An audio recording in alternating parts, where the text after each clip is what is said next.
Look here. When you got too many thoroughbreds in the same stable, somebody gonna have to go. That's just how the salary cap crumbles. Now Denver, they looking like a team built for January football, but they got one big elephant sitting in that D-line room.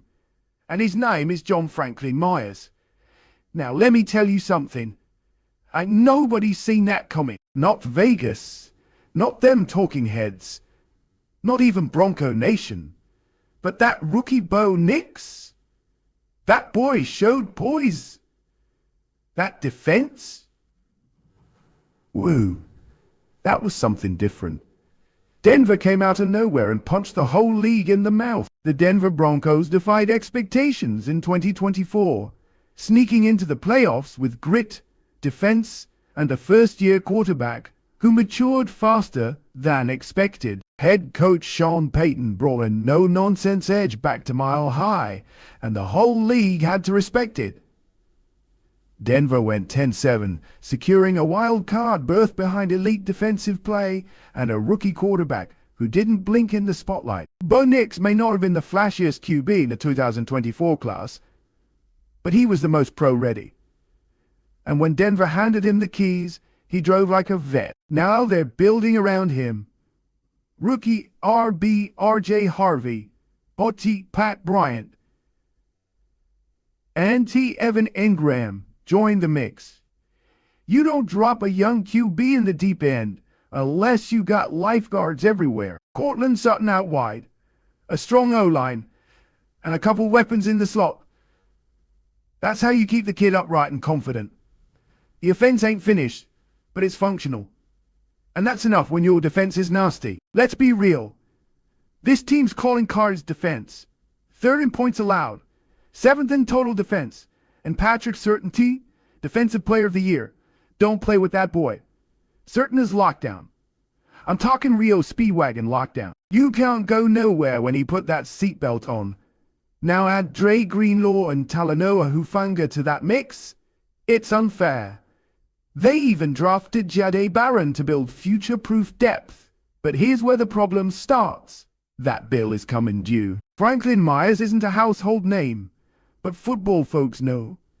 He's a versatile lineman, a grown man in run game, and he brings heat as a pass rusher. He just had his best season. Tackles for loss, QB hits.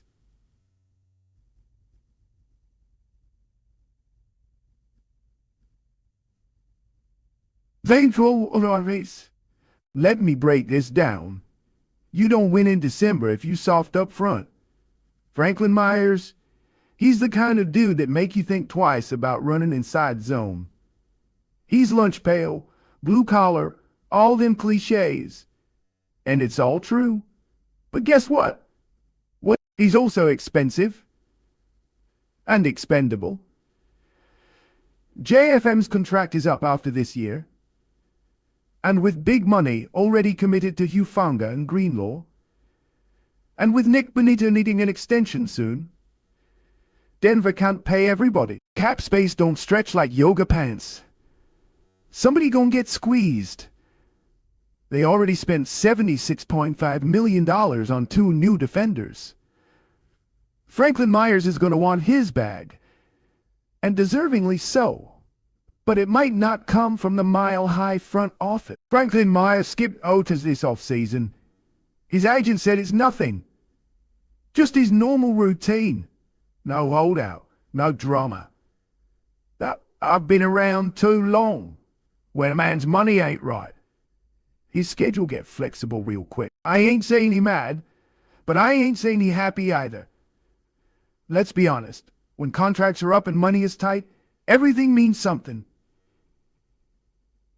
Here's the financial rundown.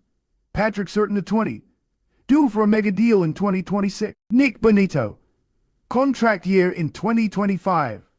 Zach Allen, already on a solid payday. Greenlaw and Hufanga, big news signings.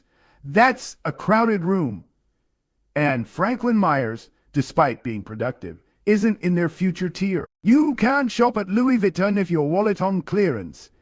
Denver trying to save up for a house, not a new watch. Letting Franklin Myers go could open doors for younger talent. Denver's got depth. Baron Browning, Matt Henningsen, and second-year breakout Elijah Garcia are all on cheaper deals. This league ain't about who deserve it.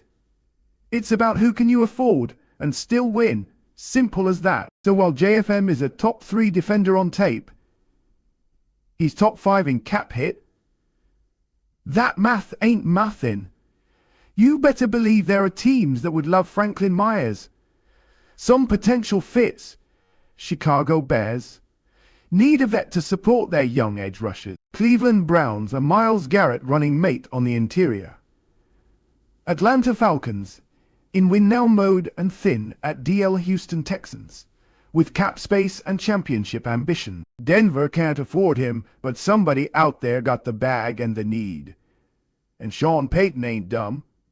He know when to sell high. Look, I love me some John Franklin Myers, but this is chess, not checkers. If you can flip him for a pick and save $10 million against the cap, you gotta do it. That money help you lock up Bonito, draft another hog, or go shopping mid-season. Denver got a defense that's deep, hungry, and paid. You can't keep everybody. Franklin Myers gave you everything he had. Now it might be time to get value before he walks for free. Broncos country. Don't take this as a loss. Take it as a move. You got Bo Nix. You got a nasty defense. You got a front office making cold decisions. That's how you stay in the playoffs. This the highest his stock ever been. He healthy, productive, and versatile. He can rush inside or set the edge. If you try to move a guy, this the time to sell high. You don't wait till the engine break down to list the car. An emotional toll in the locker room now, don't get it twisted. These players ain't robots. They see a guy like JFM put in work, show up every Sunday, and then maybe get shipped out. That hits different. Sean Payton gotta keep the locker room tight if he makes this move. Let's keep it a buck. This ain't personal. It's strategic. You let JFM walk next spring, you get nothing. Trade him now, you get assets and cap flexibility. That's how smart GMs stay ahead of the storm. Imagine him next to Aaron Donald in LA, or as a mentor in Houston under DeMeco Ryan. He's not just a stopgap. He can be a foundational piece somewhere else. He just caught in a numbers game in Denver. And don't forget this. If Bo Nix becomes the real deal, you're gonna have to pay that man. You can't be cap-strapped when your franchise QB need a bag in year 4. Gotta plan ahead, partner. Don't cry 'cause it's over. Smile, 'cause JFM just earned y'all a 3rd rounder, and that's how you keep the mile-high dream alive.